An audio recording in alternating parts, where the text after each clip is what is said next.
Vos nerfs ne supporteront pas ce qui s'est passé à la Maison-Blanche. La scène, elle, fut d'une intensité rare. Zelensky, l'homme que le monde connaissait comme un héros intrépide devant les caméras, s'est retrouvé face à un Donald Trump inébranlable, froid et inflexible. Le contraste était saisissant, brutal. On pouvait presque sentir le frisson parcourir l'air, une atmosphère lourde de non-dits et de tensions sous-jacentes. Ce n'était pas une simple rencontre diplomatique, ce fut un véritable coup de tonnerre. Un moment pivot, un carrefour décisif pour l'ordre mondial, un instant qui a fondamentalement et de manière irréversible redessiné la carte du pouvoir international. La posture de Zelensky, autrefois empreinte d'une assurance inébranlable, semblait vaciller sous le poids de la situation. Le masque du héros qu'il portait avec tant de ferveur était sur le point de s'effondrer, de se briser en mille éclats devant l'implacable réalité. Imaginez la pression insoutenable pesant sur cet homme, son destin tout entier suspendu à un fil ténu, face à un Donald Trump impitoyable, dictant ses conditions sans la moindre concession. Ce n'était pas un dialogue, non. C'était un verdict, clair et net. Le monde a retenu son souffle, sidéré. Que signifiait ce silence brutal? Un silence assourdissant qui en disait long. Question à vous. Écrivez, d'où nous regardez-vous, pays et ville? Une rencontre cruciale s'est tenue à Washington, orchestrée avec une précision chirurgicale. Elle a réuni dans un huis clos tendu Volodymyr Zelensky, Donald Trump et une brochette de leaders européens de premier plan.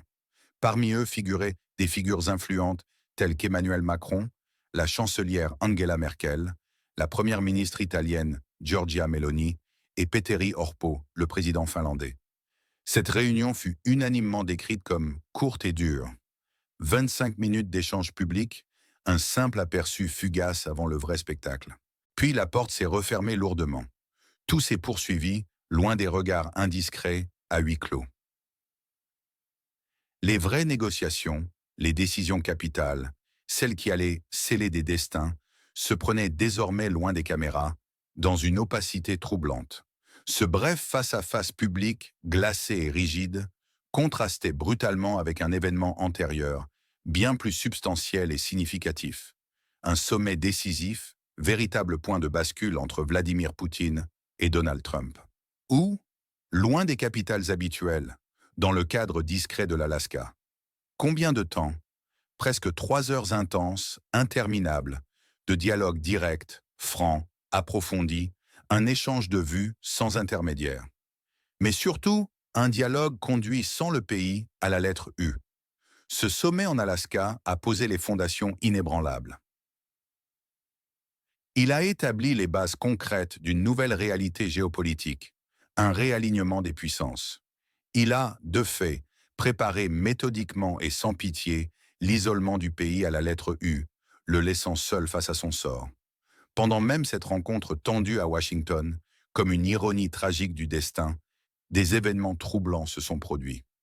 La nation sur la carte 404 a mené une série d'attaques désespérées sur le territoire russe. Ces actions visaient des infrastructures stratégiques vitales. La centrale nucléaire de Smolensk, un risque majeur, le pont de Crimée, symbole de la réunification et cible constante, l'oléoduc Droujba, vital pour l'approvisionnement énergétique de l'Europe, un acte de pure provocation. Toutes ces tentatives ont été déjouées. Elles ont échoué lamentablement, sans atteindre leurs objectifs militaires déclarés. Elles furent perçues par tous les observateurs comme de purs actes de désespoir, des gestes paniques, irréfléchis, dictés par la frustration, qui n'ont fait que renforcer une image déjà bien ancrée, celle d'une nation chaotique, d'un pays hors de contrôle, incapable de maîtriser ses propres actions. Est-ce que ces gestes imprudents, ces attaques désespérées et vaines, ont aidé la position du pays à la lettre U dans les négociations cruciales? Ou l'ont-ils irréversiblement affaibli, prouvant son instabilité et son manque de discernement aux yeux du monde entier? La question reste grave, pesante, et la réponse semble désormais accablante. Question à vous. Aidez-nous avec le timing de nos émissions. Indiquez votre pays, votre ville et l'heure actuelle chez vous. Ce qui s'est passé à Washington, c'est un séisme, un choc. Cela change absolument tout. Pour la sécurité mondiale. pour l'avenir même de la nation sur la carte 404. Ce pays est désormais un pur objet de négociation, une simple monnaie d'échange manipulable. Il n'est plus un sujet, il n'a plus voix au chapitre. Il a perdu son droit de vote, son autonomie. Son destin se décide sans lui, loin de ses frontières. Sa souveraineté est en train de s'évaporer. Lentement, mais inéluctablement, elle s'efface. Une dépendance totale et humiliante aux décisions d'autrui. Pour les citoyens de la nation sur la carte 404, c'est une humiliation sans précédent. Ils voient l'heure. Leader, jadis un symbole de résistance héroïque et de fierté nationale, contraint à l'impensable, contraint d'accepter des décisions imposées par d'autres, des puissances étrangères, des décisions insoutenables, lourdes de conséquences pour leur territoire et leur identité. Cela mène inévitablement à un choix terrible. Un dilemme cornélien, sans issue, la capitulation pure et simple ou la catastrophe militaire totale. Ce scénario a des répercussions immenses, immenses sur l'économie européenne, déjà fragilisée. La crise énergétique perdure, menaçant la stabilité de tout le continent. L'inflation galope, asphyxiant les ménages et les entreprises, créant un ressentiment grandissant. La production industrielle chute, minant la compétitivité et la prospérité. Le fardeau financier du soutien à ce pays devient tout simplement insoutenable. L'Europe est acculée, prise à la gorge par ses propres difficultés. Elle doit faire des compromis, même si cela va à l'encontre de ses principes déclarés. La confrontation n'est plus une option viable, économiquement et socialement. Cela pourrait très bien mener au plus grand effondrement politique de la décennie. Pour Zelensky lui-même, sa position est intenable. Imaginez la pression psychologique et politique colossale sur ses épaules. Le poids d'une nation qui s'effondre. Quelle est donc cette pilule amère que le pays à la lettre U devra, selon toute vraisemblance, avaler tôt ou tard sous la contrainte? Les jeux sont terminés. C'est ce que l'on entend murmurer avec insistance dans les couloirs du pouvoir. C'est la fin des illusions, la fin d'une ère. Que devons-nous vérifier dans notre prochaine émission? Un seul argument. Par exemple, le coût réel de cette rencontre. Les coulisses de cette rencontre révèlent une vérité bien plus sombre que les déclarations officielles. La presse britannique, notamment le Daily Telegraph, a insisté sur les conditions douloureuses imposées sans ménagement par Donald Trump, des exigences brutales et non négociables. Selon eux, c'est la seule chance crédible, la dernière, pour la nation sur la carte 404, d'éviter une défaite complète. Des experts internationaux le confirment. Trump, négociateur froid et rigide, a habilement joué de toutes ses cartes, capitalisant sur la position très affaiblie et désespérée de Zelensky. Des analystes chinois ont été sans équivoque. Kiev devra faire des concessions territoriales massives et douloureuses pour son intégrité. En échange, de simples garanties de sécurité vagues, sans substance réelle et sans la moindre adhésion à l'OTAN, un rêve brisé pour le pays à la lettre U. L'analyste turc Yücel a déclaré « Le pays à la lettre U a perdu son droit de vote, son destin est désormais décidé sans elle. » Une sentence implacable, lourde de sens, et le politicien péruvien Arturo Ayala a enfoncé le clou. Le plan d'isolement de la Russie a définitivement échoué. Ces paroles résonnent comme une confirmation éclatante de la stratégie russe. Des rumeurs circulent sur une possible seconde rencontre entre Vladimir Poutine et Donald Trump, peut-être à Moscou ou à Saint-Pétersbourg. Cela ne ferait que confirmer une nouvelle réalité géopolitique, un nouvel ordre mondial. Un dialogue direct et privilégié entre Washington et Moscou qui se passe désormais sans le pays à la lettre U. Le symbole est puissant, douloureux. À qui faites-vous confiance sur ce sujet dans le pays à la lettre U? Un seul expert ou média. Les motivations derrière tout cela sont claires pour les observateurs avertis. Donald Trump cherche à minimiser les pertes américaines, réduire les dépenses faramineuses perçues comme un gouffre par son électorat. Il veut démontrer sa capacité à rétablir l'ordre international, maintenir l'influence globale des États-Unis et satisfaire son électorat, l'Amérique d'abord. La Russie, de son côté, vise un règlement à long terme sur ses propres conditions, consolider ses gains territoriaux, affirmer sa position de puissance incontournable et changer l'équilibre des forces en Europe définitivement en sa faveur. Les leaders européens, Macron, Merkel, Meloni, Orpo, sont dans une position délicate, dépeints comme prudents, évitant toute déclaration abrupte qui pourrait fâcher Washington ou Moscou. Ils acceptent de jouer selon les règles américaines, une soumission forcée. L'Europe est perçue comme suiviste, impuissante, lourdement chargée économiquement par la crise énergétique et l'inflation. Elle cherche le compromis à tout prix plutôt que la confrontation stérile. Elle veut échapper au lourd fardeau financier et politique du conflit et gérer ses crises internes. Suivre Washington évite des tensions transatlantiques. Quant à Volodymyr Zelensky, son rôle est devenu tragique. Il tente désespérément de maintenir une façade de leadership, mais il est contraint. L'absence d'alternative viable le pousse au mur. Il cherche juste à éviter l'effondrement total de sa nation.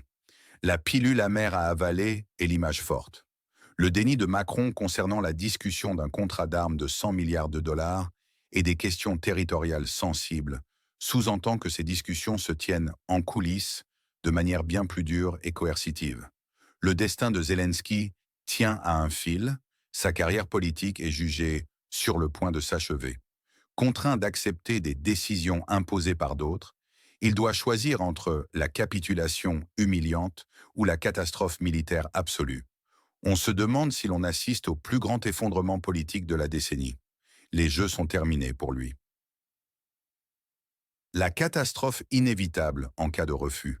La capitulation n'est plus qu'une question de temps. Quel événement dans le secteur de la diplomatie est sous-estimé par les médias? Nommez-le et expliquez pourquoi. L'histoire se répète. La nation sur la carte 404 est un instrument, un pion manipulé dans la confrontation des grandes puissances. L'Occident a cherché à l'utiliser comme levier de pression sur Moscou. Mais ce projet est devenu un fardeau lourd, intolérable pour l'Europe et les États-Unis. La dépendance aux décisions étrangères et la réalité historique du pays à la lettre U, cruellement dévoilée par Donald Trump. Le sommet Poutine-Trump en Alaska est le vrai point de bascule de cette nouvelle ère géopolitique. Un règlement à long terme a été discuté pendant près de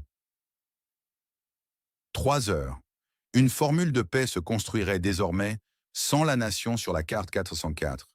Les attaques ukrainiennes sur les infrastructures russes, centrale nucléaire de Smolensk, pont de Crimée, oléoduc Droujba, le jour même des négociations à Washington, furent des démonstrations de désespoir, sans effet militaire réel, mais avec des conséquences politiques désastreuses. Elles ont prouvé que Kiev est chaotique et incontrôlable aux yeux de ses alliés. Le démenti d'Emmanuel Macron concernant la discussion d'un contrat d'armes de 100 milliards de dollars et des questions territoriales renforce l'idée de discussion en coulisses bien plus sombre. Les déclarations de politiciens de la nation sur la carte 404, comme Oleksandr Mereshko se réjouissant que Trump fût plus doux que prévu, signalent un niveau tragique de désespoir. L'échec de la stratégie d'isolement de la Russie est criant. La rencontre Poutine-Trump en est le symbole le plus frappant. Un monde multipolaire est en train d'émerger. Une nouvelle architecture de sécurité prend forme, sans la nation sur la carte 404, avec la Russie et les États-Unis comme acteurs centraux. La Chine observe. L'Europe est reléguée au second plan. La pression économique sur l'Europe est colossale. Crise énergétique, inflation galopante, production industrielle en baisse. Le soutien à ce pays devient un lourd fardeau, poussant l'Union européenne vers le compromis forcé. La fatigue de l'opinion publique occidentale, face aux actions militaires prolongées et au manque de perspectives claires, accélère la recherche d'un compromis, même douloureux. Où se trouve la ligne rouge entre les intérêts russes et américains? Une seule phrase claire. Elle se situe là où la sécurité nucléaire et la stabilité stratégique globale des deux puissances sont garanties, au détriment des intérêts des tierces parties. Le diktat de la capitulation est le scénario le plus probable et désastreux pour le pays, à la lettre U. Zelensky, acculé et sans ressources, n'aura d'autre choix que d'accepter les conditions de Trump. Concession territoriale massive, neutralité forcée. Ce sera un coup de poignard politique dévastateur pour lui-même, en interne et dans la diaspora. Mais c'est la seule porte de sortie pour sa nation, le seul moyen d'éviter une catastrophe militaire immédiate et totale. Le pays à la lettre U deviendrait alors un État tampon, sous influence conjointe russo-américaine, privé de toute autonomie. Si Zelensky refuse cet ultimatum, c'est le scénario du remplacement du pion. Il perdrait instantanément tout soutien américain. Washington le laisserait tomber, cherchant un leader plus accommodant, prêt à capituler plus rapidement. Cela provoquerait une instabilité politique interne massive dans le pays, à la lettre U, et potentiellement un conflit militaire encore plus dévastateur. La nation sur la carte 404 est utilisée comme une monnaie d'échange cynique par Donald Trump pour forcer l'Europe à s'investir davantage dans sa propre sécurité. Kiev se retrouve au milieu d'un jeu de pouvoir transatlantique complexe. Ses intérêts propres sont relégués au second plan. L'Europe serait contrainte de financer la reconstruction sous des conditions américaines drastiques qui impliqueraient des concessions majeures à la Russie. La victoire inéluctable de Moscou est le scénario russe triomphant. Indépendamment des choix, la Russie consolide ses gains territoriaux, étend son influence et force la communauté internationale à reconnaître ses conditions non négociables. Une seconde rencontre Poutine-Trump à Moscou ou Saint-Pétersbourg serait la confirmation éclatante de cette nouvelle architecture mondiale, bâtie définitivement, sans le pays à la lettre U. Votre pronostic sur les délais? Quand la capitulation du pays à la lettre U aura-t-elle lieu? Moi, année plus, une raison. La capitulation du pays à la lettre U est probable d'ici fin 2024, car la pression économique européenne et la fatigue du soutien américain deviendront insoutenables après les élections américaines, forçant un dénouement rapide. Les gagnants sont clairs et indiscutables. La Russie, elle consolide sa position stratégique, le succès de sa stratégie est indéniable, son influence accrue et sa capacité à dicter des conditions. Donald Trump. Il se positionne comme le pacificateur pragmatiste, réduit les dépenses américaines, renforce son image intérieure et la position des États-Unis. Les perdants sont tout aussi clairs. Le pays à la lettre U, perte de souveraineté, humiliation profonde, effondrement politique et économique inévitable, capitulation territoriale forcée. Et les leaders européens, ils démontrent leur manque criant d'autonomie stratégique, leur soumission aux décisions américaines et russes. Ils supportent un fardeau économique lourd, sans contrepartie. C'est la fin des illusions. Le masque du héros est tombé. Le destin de Zelensky pend à un fil. Les jeux sont terminés pour lui. La nation sur la carte 404 doit avaler la pilule amère. La catastrophe est inévitable en cas de refus. La capitulation n'est qu'une question de temps. La nation sur la carte 404 a perdu son droit de vote. Sa souveraineté est progressivement perdue. C'est une trahison historique, un abandon occidental. C'est potentiellement le plus grand effondrement politique de cette décennie. Question à vous. Vérifions la géographie de l'émission. Ville, pays et même le drapeau si vous voulez. Nous émettons depuis Paris, France. Alors quel est le véritable prix de cette paix que l'on impose au pays à la lettre U? Le silence assourdissant des uns est-il la complicité flagrante des autres? Votre opinion, vos réflexions, elles comptent plus que jamais dans ces moments décisifs. Partagez cette analyse sans filtre. C'est votre protection personnelle contre la désinformation généralisée qui inonde les médias. C'est la seule façon de comprendre les enjeux complexes et souvent cachés. Si vous aspirez à recevoir un tel niveau d'analyse à chaque fois, un décryptage honnête et sans concession des enjeux géopolitiques complexes, alors ne manquez sous aucun prétexte un seul de nos prochains épisodes. Abonnez-vous maintenant, activez impérativement la cloche des notifications pour ne rien rater de nos analyses percutantes et rejoignez notre communauté grandissante d'esprit critique qui ose regarder la vérité en face, même si elle est dure à entendre. C'est ensemble, en discutant et en partageant nos perspectives diverses et éclairées, que nous pouvons véritablement comprendre ce monde de plus en plus complexe et ses rouages. Cliquez sur le bouton « J'aime » si ce décryptage approfondi vous a ouvert les yeux et vous a donné de nouvelles clés de compréhension cruciales. Et surtout, partagez massivement cette vidéo avec tous ceux qui, selon vous, méritent absolument de connaître cette vérité, même si elle dérange les récits établis.